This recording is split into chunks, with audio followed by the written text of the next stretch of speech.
আসসালামু আলাইকুম। একটা গাড়ির কিভাবে কি যত্ন নিতে হয় সেটা আপনাদেরকে আগে বুঝতে হবে। আর একটা গাড়ি এমনি এমনি চলে না, এটার পেছনে অনেক কিছু করতে হয়, অনেক কিছু মেনটেনেন্সের ব্যাপার থাকে, যেটা আপনাকে অবশ্যই সময় মতো করতে হবে। আহ, এটা হচ্ছে এয়ার ফিল্টার।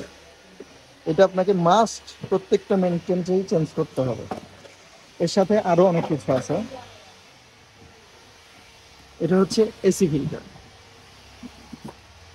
এটা হচ্ছে মোবিল ফিল্টার। এটা যে যে যার যার মতো একটা করে কোম্পানি ইউজ করতে পারেন, তাতে কোনো প্রবলেম নেই। আর এটা আমি আগে কখনো এটা চেঞ্জ করিনি। এটা হচ্ছে কুলেন্ট টয়োটার। জি, এটা হলো এয়ার বক্স। জি, বলো হেদায়েত কিছু বলবে।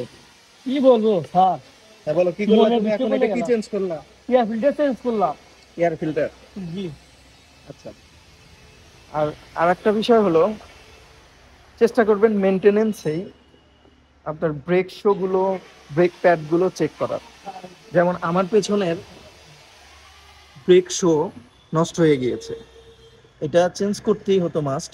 আর সঙ্গে হলো ব্রেকের সিলিন্ডারের ভেতরে একটা বুশও নষ্ট হয়েছে, যার কারণে আমার অয়েল লিক করেছে। এটার জন্য আবার আমাকে ব্রেকের সিলিন্ডারের বুশ লাগাতে হচ্ছে।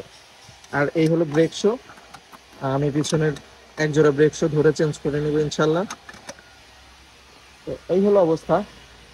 আর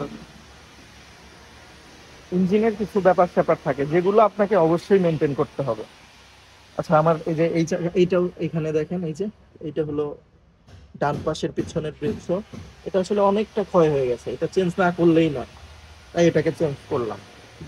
সামনের গুলো চেক দিয়েছি, ওটাতে আল্লাহর রহমতে কোনো সমস্যা নেই, সব ঠিক আছে। ওটা আমি সম্ভবত কয়েক মাস আগেই চেঞ্জ করেছি, তো আমার ওইটা হাত দিতে হচ্ছে না, চেক দেওয়া হয়েছে আর কি, সমস্যা নেই।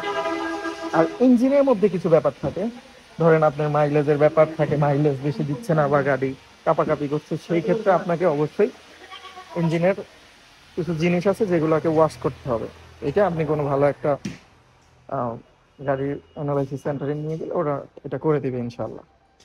তো আরো কিছু জানার থাকলে অবশ্যই আমাকে জানাবেন। আমি জাস্ট আমার গাড়ির আজকে টুকিটাকি কাজ যেগুলো ছিল আপনাদেরকে দেখালাম। এটা বেসিক কাজ, এটা আপনার প্রত্যেক আহ, এটা আসলে কি বলবো, এটা এক একজন এক এক ভাবে এটা ইউজ করে। কেউ 4,000 কিলো, কেউ 3,500 কিলো, কেউ 3,000 কিলোতেও করে। আবার এটা অনেকে ওভার 5,000 কিলো পর্যন্ত নিয়ে যায়। তো আমি সাধারণত চেষ্টা করি 4,000 কিলোর মধ্যে এটাকে মেনটেনেন্স করার, মোবাইলটাকে বিশেষ করে। এটা হচ্ছে মোবাইল। এইটা আসলে আমি যে মোবাইলটা ইউজ করি,